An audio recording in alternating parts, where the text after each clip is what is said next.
Lo primero, como les decía, que íbamos a ver es que debemos creer en el Evangelio porque Jesús es el Mesías prometido. Yo sé que tal vez ustedes han escuchado esta palabra, el Mesías prometido. Yo sé que siempre estamos hablando acerca de Jesús, es el Cristo, le decimos, Jesús es el Mesías. Pero el texto dice en el primer versículo que el principio del Evangelio de Jesucristo, Hijo de Dios, es de qué va a tratar todo el Evangelio de Marcos. La palabra evangelio, tal vez ustedes ya la han estudiado, pero para los que no saben, es una palabra adoptada del griego clásico que significa buena noticia. Esta palabra se usaba cuando se comunicaba una buena noticia, cuando se comunicaba un mensaje que daba gusto oír, como lo era el nacimiento de un rey, como lo eran las victorias de las guerras.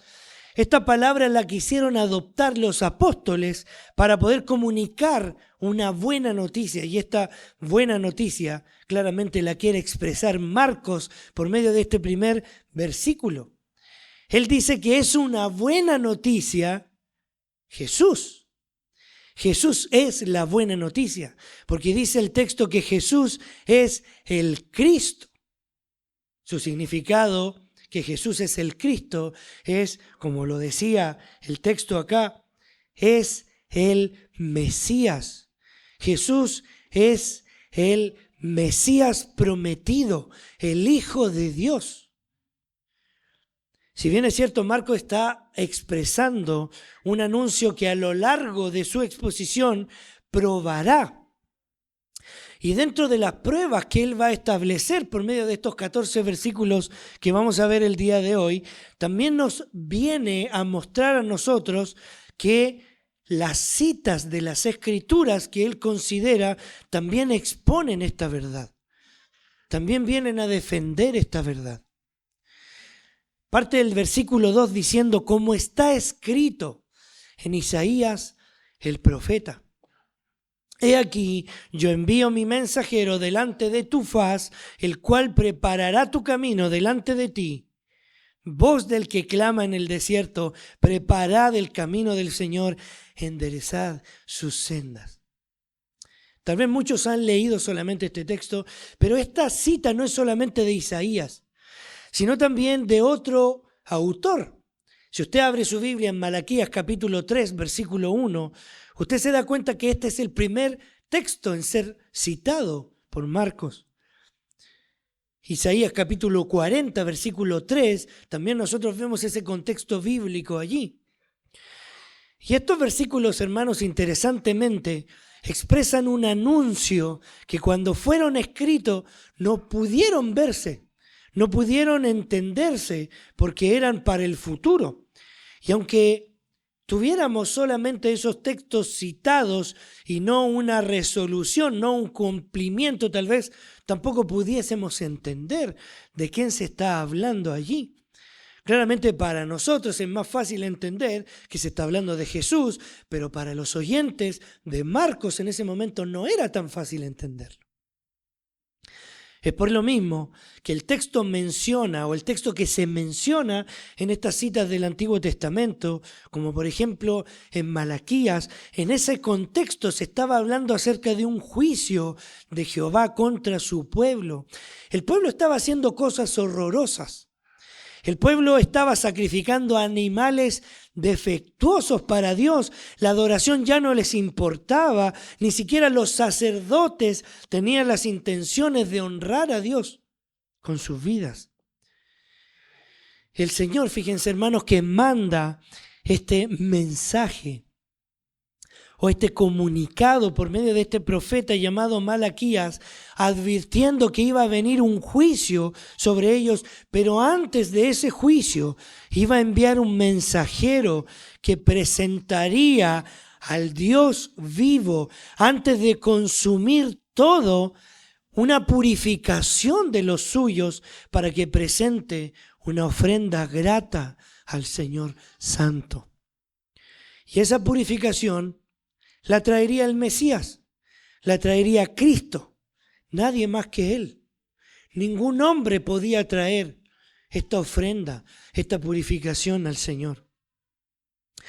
No solamente Isaías tenía, perdón, no solamente Malaquías tenía este mensaje, sino también el profeta Isaías, que él está hablando en ese contexto de Isaías 40 de la consolación que el pueblo iba a tener y el perdón de pecados que vendría cuando Jehová de su mano haya perdonado su pecado. Por lo que la profecía dicha por Isaías también dejaba una incógnita, pero que se responde por medio de lo que dice más adelante. El texto continúa diciendo, bautizaba Juan en el desierto. Isaías había dicho, iba a venir una voz en el desierto que clamaba. Y el texto dice, voz. Bueno, bautizaba Juan en el desierto y predicaba el bautismo de arrepentimiento para perdón de pecados, y salían a él toda provincia de Judea y de todos de Jerusalén, y eran bautizados por él en el río Jordán, confesando sus pecados. Y Juan estaba vestido de pelo de camello y tenía un cinto de cuero alrededor de sus lomos, y comía langostas y miel silvestre, y predicaba diciendo, viene tras mí el que es más poderoso que yo, a quien no soy digno de desatar encorvado la correa de su calzado. Yo a la verdad os he bautizado con agua, pero él os bautizará con el Espíritu Santo. Juan el Bautista, hermanos, quien se conoce como el último de los profetas, él tenía una labor bastante importante, bastante interesante, ya que interesantemente su predicación o su exposición, él hacía de una forma muy explícita en relación a la irreverencia que tenía el pueblo en ese entonces, el pueblo judío, los que gobernaban en ese entonces. Vemos como más adelante, vemos que Juan es apresado, él es arrestado, porque él está condenando constantemente el pecado de las personas ante el Dios 3 veces santo. Pero interesantemente lo que se ve aquí es que cuando un gentil, o en realidad un bautismo, como lo menciona el texto, era diferente al que habitualmente los judíos hacían. Cuando un gentil, un no judío, quería llegar al proselitismo, que era hacerse judío, hacerse un judío religioso, él debía hacer 3 cosas. La primera era hacer el rito de la circuncisión, tal como los judíos lo hacían a los 8 años de nacido, solamente por el hecho de ser judíos. El segundo rito era hacer un sacrificio por él para poder expiar los pecados que había cometido en toda su vida. Y en la tercera era el bautismo. Y ese bautismo se hacía para simbolizar la purificación de toda su vida pasada. Fíjense, hermanos, que esto no lo hacían los judíos, porque ellos creían que para ser parte del pueblo de Dios solamente debían tener sangre judía.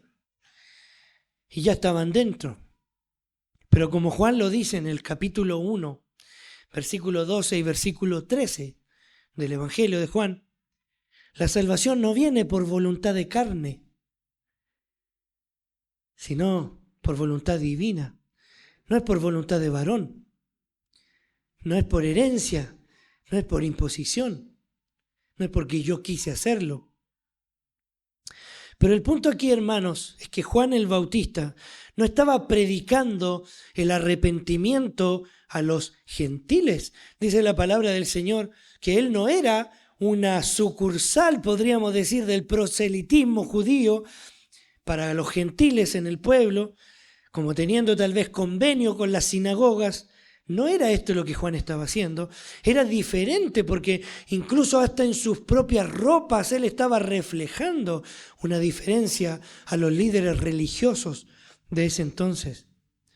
Lo que Juan representaba era una vestimenta de un pobre, de alguien que vivía en el desierto, de alguien que vivía de lo que había. Pero no solo, hermano, Juan demostraba ser pobre, sino como lo dice Malaquías capítulo 4, versículo 5, Juan demostraba ser esa persona que iba a comunicar ese mensaje, más conocido como Elías. ¿Se acuerdan de Elías, que usaba la misma vestimenta? Por lo que Juan, hermanos, predicaba acerca de este mensaje a los judíos, enseñando que no solo por ser judíos tú ibas a tener la vida eterna o el perdón de pecados, no solo por ser judío ibas a tener salvación, sino que él dice en la Escritura que él bautizaba el bautismo, predicaba el bautismo de arrepentimiento. Y eso era revolucionario para la época. Fíjense, hermanos, que el bautismo de arrepentimiento, como el texto lo menciona, trataba con la confesión de pecados. Algo que también consistía en confesarse a sí mismo su condición, reconocer que eran pecadores, como lo hizo el hijo pródigo, ¿se acuerdan? Él dijo, he pecado contra el cielo. Y después dice la palabra del Señor que él se fue donde su padre a reconocer lo que había hecho. Y ese también es la otra de las maneras en las cuales el arrepentimiento se comprobaba o se corroboraba que era genuino.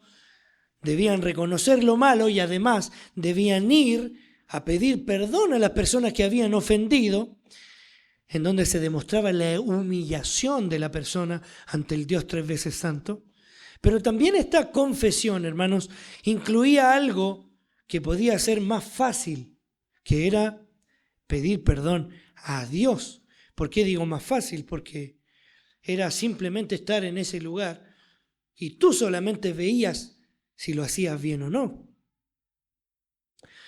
Pero hermanos, este mensaje que Juan estaba exponiendo no solamente venía a demostrar el cumplimiento de lo que las Escrituras decían de su labor como la voz del que clama en el desierto o su vestimenta, sino también del mensaje que éste traía.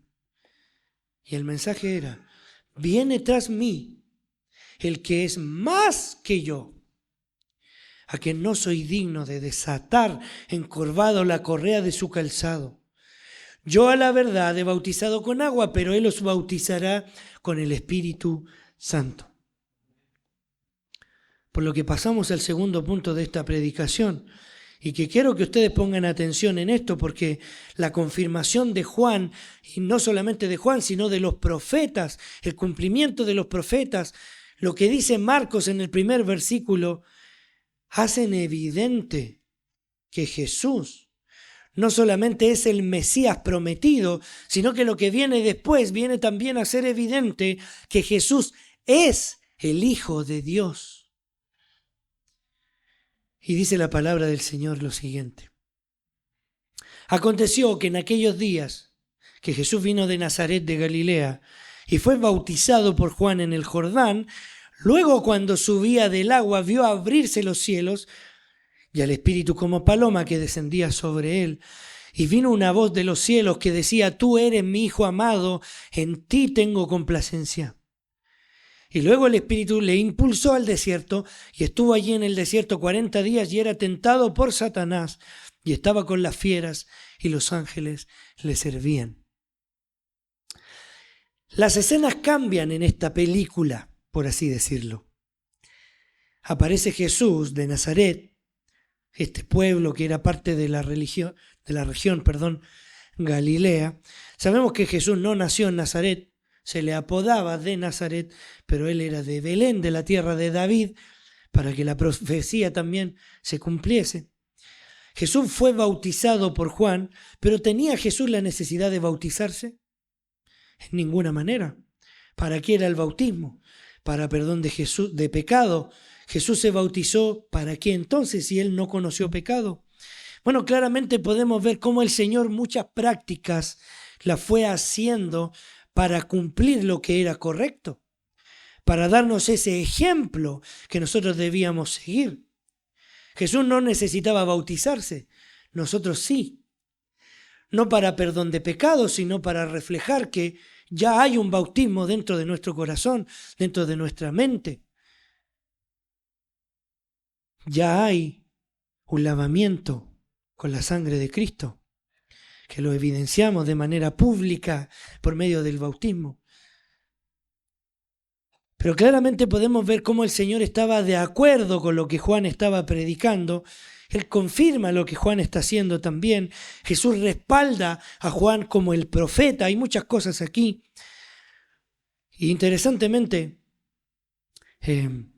muchos de los que vemos acá estaban también viendo como lo que Juan estaba predicando, Jesús estaba respaldando esto.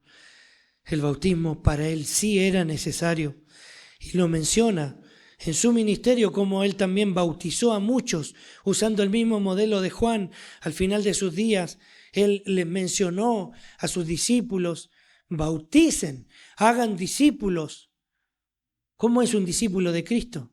Alguien que se bautiza y guarda todas las cosas que el Señor mandó, enseñando y bautizándoles en su nombre. Pero el punto no es este, sino el que viene a continuación. Jesús, después de haber estado 30 años, tal vez ahí en silencio, sin tener mucha acción. Tal vez él sí tenía acción, pero las Escrituras no nos lo dicen. Solamente su niñez, algunas partes. Siendo Dios hecho hombre, hermanos, él debía esperar la señal para poder darse a conocer. Por lo que esta señal de Isaías y de Malaquías dan el vamos, como cuando se inaugura algo y cortan la cinta. Ellos vienen a dar el vamos, este cumplimiento viene a dar la inauguración del ministerio de Cristo en la tierra. Y además de la confirmación, no solamente de un hombre, sino del Padre mismo en los cielos. Mientras subía del agua, dice el texto, y aquí es donde vemos representada la Trinidad de Dios. Vemos a Dios en forma de hombre, el Hijo. Vemos a Cristo encarnado haciendo la voluntad del Padre que está en los cielos, su función. Vemos al Espíritu Santo que descendía como paloma. De la misma manera en cómo iba a descender en el libro de los Hechos, pero no como paloma, sino como fuego. Claramente en esa ocasión vemos demostrada la paz que Cristo trae al mundo, esa paz que aplacaba la ira de Dios a los hombres pecadores. Jesús la traía. El Espíritu se revela de esa manera. Es interesante lo que vemos ahí. Pero también vemos al Padre hablando con el poder de su palabra, declarándole al mismo: tú eres mi Hijo amado.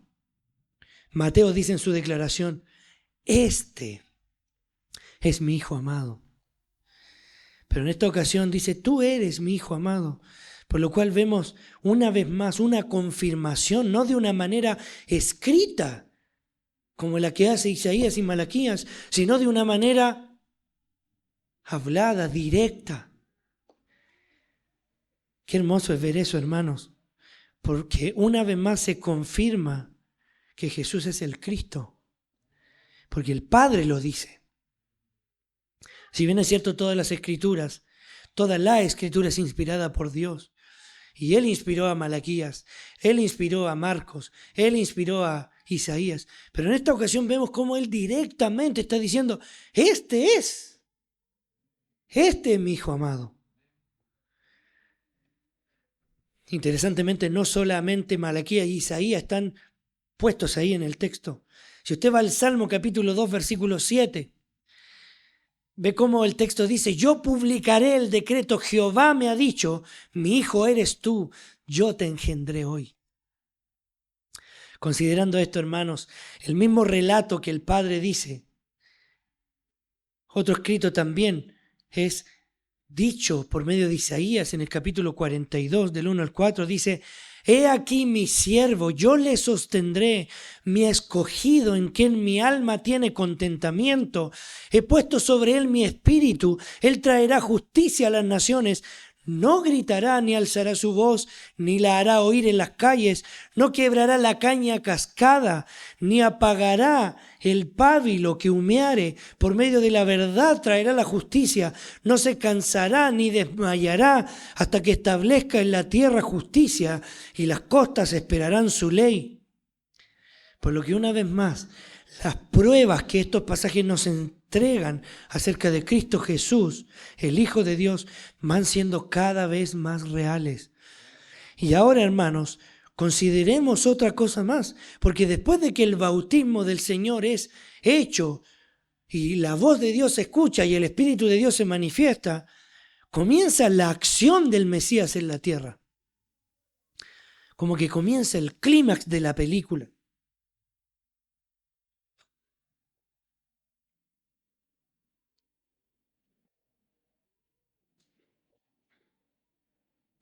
Y dice la palabra del Señor que el Espíritu lo tomó en ese momento, inmediatamente, como se caracteriza a Marcos, una y otra vez, inmediatamente, lo llevó al desierto.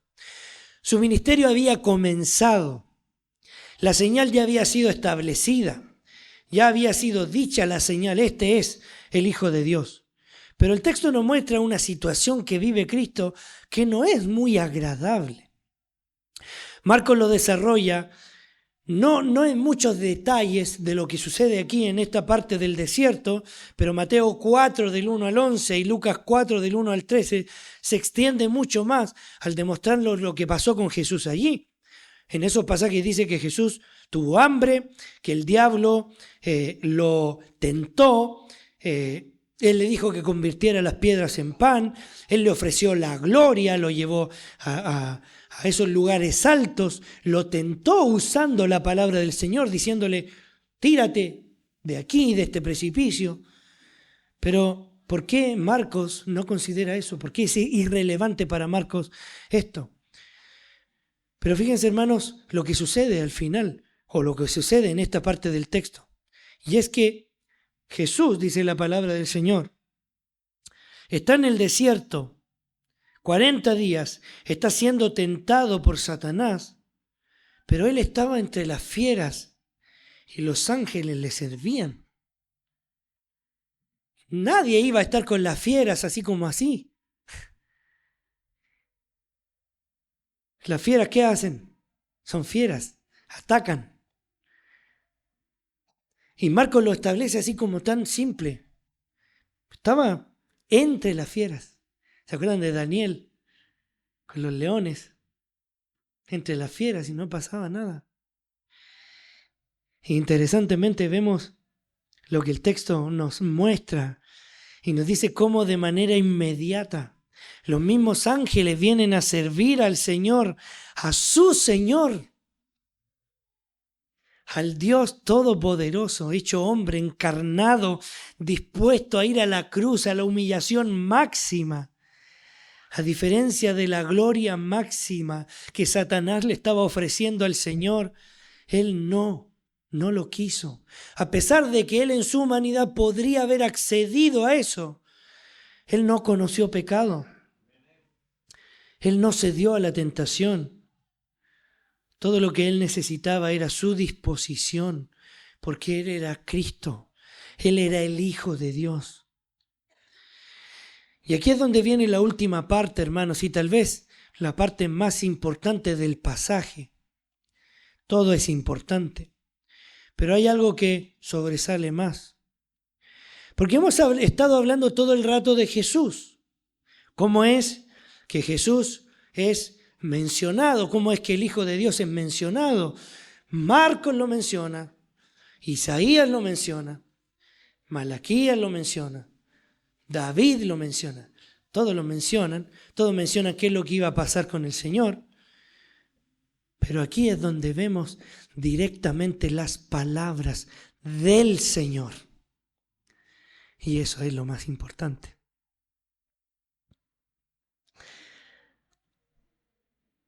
El texto sigue y aquí es donde vamos a responder una vez más, con una evidencia más.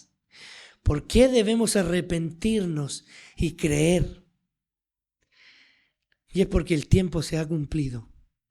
Versículo 14 al 15 dice, después de que Juan fue encarcelado, Jesús vino a Galilea predicando el evangelio del reino de Dios, diciendo, el tiempo se ha cumplido y el reino de Dios se ha acercado. Arrepentíos y creed en el evangelio. Escucha lo que dice el Señor. Juan ya no estaba. Jesús viene predicando el mensaje. Y Él no solamente viene diciendo lo que los otros decían. Jesús, el Dios todopoderoso y soberano, que siendo en forma de Dios, no estimó ser igual a Dios como cosa que aferrarse. Teniendo la gloria eterna, se despojó a sí mismo y vino a nosotros a decirnos, yo soy. El tiempo se cumplió. Tremendo es eso, hermanos. Como bien les mencioné, Juan tenía la costumbre de decir las cosas como son.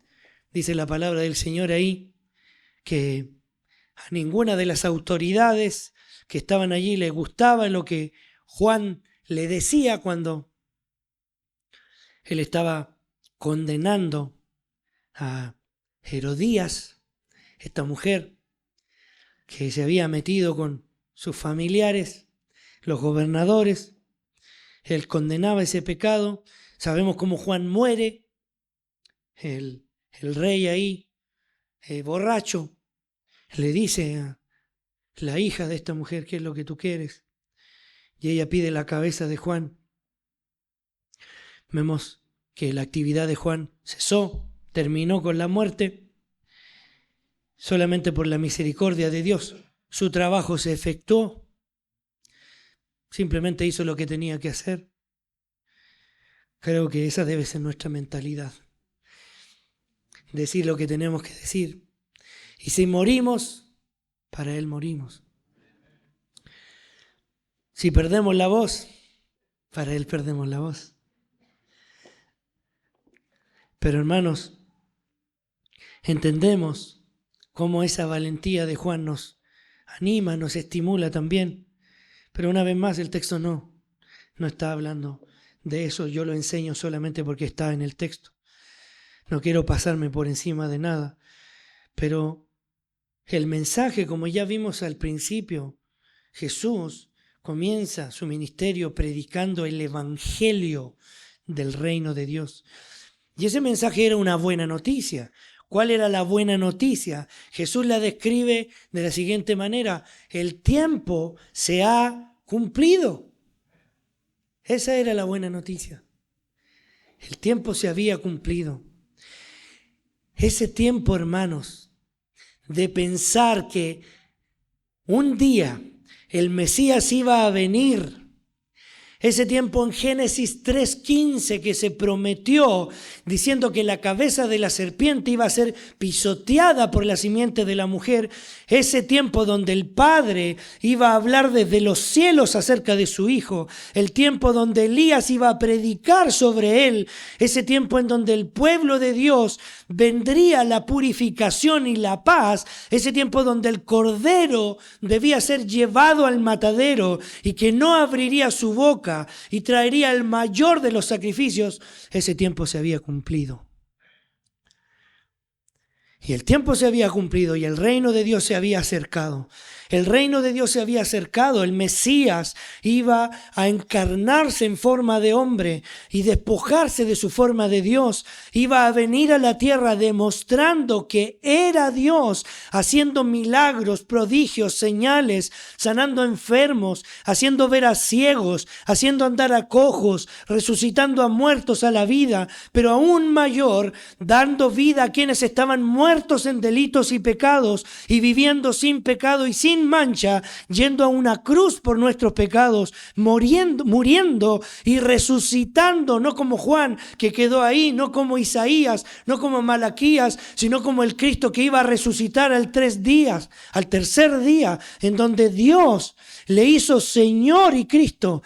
Sobre todo para que, como dice Filipenses 2:10, para que en el nombre de Jesús se doble toda rodilla de los que están en el cielo, como los ángeles que le servían, y también los que están en la tierra, como nosotros que estamos acá hoy día.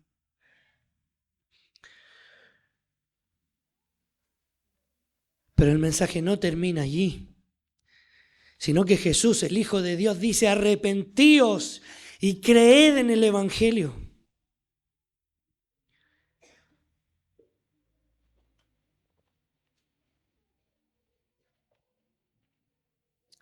Ese Dios, hermanos, confirmado nos viene a decir un mensaje que no todo el mundo quiere entender. Tal vez de los que estamos acá, yo no los conozco a todos. Tal vez Alejandro los conoce a todos. ¿O no? Tampoco. Pero ¿saben qué, hermanos? Dios sí te conoce. Dios conoce tu corazón, Dios conoce tu motivación, Dios conoce por qué tú vienes aquí, por qué quisiste venir aquí a la iglesia hoy día. Y tú también te conoces. Y fíjate que el reino se ha acercado, el reino del Dios santo, del Dios perfecto, ese Dios que no tendrá por inocente al culpable. Hermano, si tú eres un hipócrita que tal vez está aquí hoy día arrepentido. Hermano, si tal vez tú eres una persona que viene por una motivación incorrecta, arrepiéntete. Porque Dios te conoce. Y Dios no te pondrá por inocente si en aquel día tú le dices, Señor, si yo fui todos los domingos a la iglesia. Si yo me cambié todas las veces que la iglesia se cambió de lugar. Si yo ayudé a llevar las cosas. Si yo fui a predicar a la plaza. Eso es lo que dice el texto. Muchos en mi nombre dirán, Señor, Señor. Si en tu nombre hasta echamos fuera demonios, que era lo más impresionante. Pero yo os diré, dice la palabra, nunca os conocí. No significa, hermanos, que solamente el que está ahí afuera necesita arrepentirse, sino el que está aquí sirviendo también. Por eso, hermanos, que el Evangelio no es para los que están afuera solamente. El Evangelio es para todos nosotros. Y si bien es cierto, predicamos el Evangelio domingo tras domingo, predicamos el Evangelio con los cánticos, predicamos el Evangelio con la oración, con la lectura de la palabra, también tenemos que predicar el Evangelio con nuestra vida, vivir el Evangelio. Lo conversamos todos estos días, que eso no quita que tú tienes que predicar el Evangelio. Pero hermanos, el mensaje que el Señor Jesucristo viene a decir el día de hoy es, arrepiéntete, porque Dios es santo. Y si tú ves su santidad, tú tienes que entender que tú eres pecador, que somos pecadores. Si lo dejáramos ahí, hermanos, tremendo, hay mucha gente que queda ahí con eso. Soy pecador, soy pecador, soy pecador. Nos latigamos como algunos monjes lo hacían, como Lutero lo hacía. Pero el Evangelio no es ese solamente. El Evangelio es la buena noticia de que Cristo vino al mundo y el tiempo se cumplió. Cristo vino al mundo, hermanos, para que todos nuestros pecados, ante la santidad de Dios, que era imposible llegar a Él, Cristo lo haya pagado en esa cruz. Cristo sufrió esos azotes. Cristo sufrió esos escupos, esa humillación, ese infierno en la cruz. Cristo sufrió todas esas tinieblas que al mediodía estaban, esa oscuridad toda la sufrió Cristo. Y ahí estaba tu hipocresía, ahí estaba tu pecado y mi pecado, hermanos.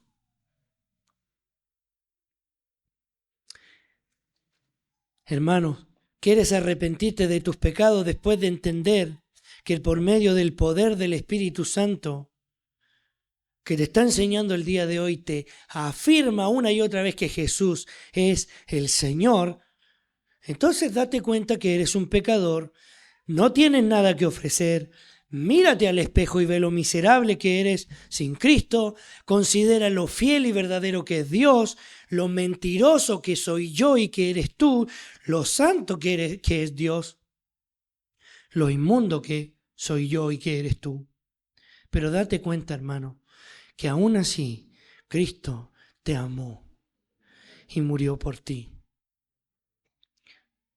Ahora ve y muéstrale a los tuyos cuán grandes cosas hizo el Señor contigo. Dice la palabra del Señor. Tal como lo dice en Marcos capítulo 5, donde ese hombre endemoniado, gadareno, que nadie lo puede contener, y de la misma manera nadie puede contener a un pecador, porque no solamente está esclavo del pecado, dice la Escritura, sino que está muerto en delito y pecado. Una vez que llega el Señor, Él se postra ante Él. Porque no solamente Jesús viene a humillarse en la cruz, no es solamente su nombre Jesús, es lo que es Él, hermanos. Él es el Señor. Por lo tanto, nosotros no solamente debiésemos entender, soy pecador y el Señor me perdonó, gloria al Señor, sino que también nos sometemos a su señorío. De ser esclavos del pecado, quien nos compró por medio de su sangre en la cruz, nos hizo esclavos de Él, en donde ya no sufrimos el dolor, sino que servimos por amor a Él. Hermanos, qué tremendo es esto, porque Efesios 2 dice lo mismo que estamos diciendo ahora. Estando muertos en delitos y pecados, el Señor nos dio vida. Pero Dios, que rico en misericordia, ese Dios que nos amó de tal manera a nosotros y envió a su Hijo Jesucristo para que todo aquel que en Él cree no se pierda, mas tenga vida eterna. Ese Dios, hermanos, nos salvó por gracia, no por algo que nosotros hubiéramos hecho. Porque, hermanos, el mundo no merecía que viniera Cristo. El mundo no merecía ese amor, ese sacrificio. El mundo no merecía conocer a Jesús. Pero Jesús vino porque Él es amor. Él es misericordia, Él es gracia, Él es verdad. Hermanos, Efesios 2, 8 y 9, y dice, porque somos hechura suya. Hemos sido salvados por Él, creados en Cristo Jesús para buenas obras, las cuales Dios preparó de antemano para que anduviésemos en ellas. Esas buenas obras, hermanos, son el sometimiento al señorío de Cristo. ¿Cómo nos sometemos a Él? Aquí está su palabra. No hay otra palabra, lo cantábamos. Dios ya habló en otro tiempo por profetas. Hoy día el Señor nos ha hablado por el Hijo. Tenemos a los profetas, tenemos al Hijo, tenemos los que comunicaron todas las palabras que Jesús, el Hijo, había enseñado. Hermano, ¿qué harás entonces? Si Dios ha tocado tu corazón hoy día, tal vez Dios ha tocado tu corazón como un pecador que realmente hoy día ha tenido convicción de pecado y se quiere arrepentir. Háblalo con el pastor. Conversa con él, dile, mira, yo era así, que te ayude, que te encamine, que te haga un discípulo de Cristo. Pero tal vez tú eres un hermano que también estás luchando con pecados y no has estado viendo que Jesús es el Señor en tu vida. Confiésate con tus hermanos para que puedan seguir corriendo esa carrera que no termina hasta el día de Jesucristo, hasta la muerte, hasta la meta, como dice Pablo. Pero el mensaje de arrepentimiento es para todos. Día tras día, hermanos, debemos estar arrepintiéndonos, porque pecamos. El que esté libre de pecado, que tire la primera piedra. Todos pecamos, todos nos equivocamos. Y como dice Filipenses 1:6, el Señor va a ir perfeccionando la obra. No es que ya somos perfectos, el Señor va perfeccionando la obra. Si tu hermano peca, si tu hermano tal vez tiene una mala actitud, entiende que Dios está perfeccionando la obra. Si tú ves que el pastor tiene una mala actitud, que no creo, el Señor está perfeccionando la obra, hermanos. Todos estamos siendo perfeccionados. En esta iglesia no hay perfectos. Solo Cristo es perfecto y por eso le cantamos a Cristo, por eso le adoramos a Cristo, por eso le honramos a Cristo, predicamos a Cristo, porque en Cristo debes poner tu mirada, solamente en Él. Arrepentíos, el reino de los cielos se ha acercado. Arrepentíos y creed en el Evangelio.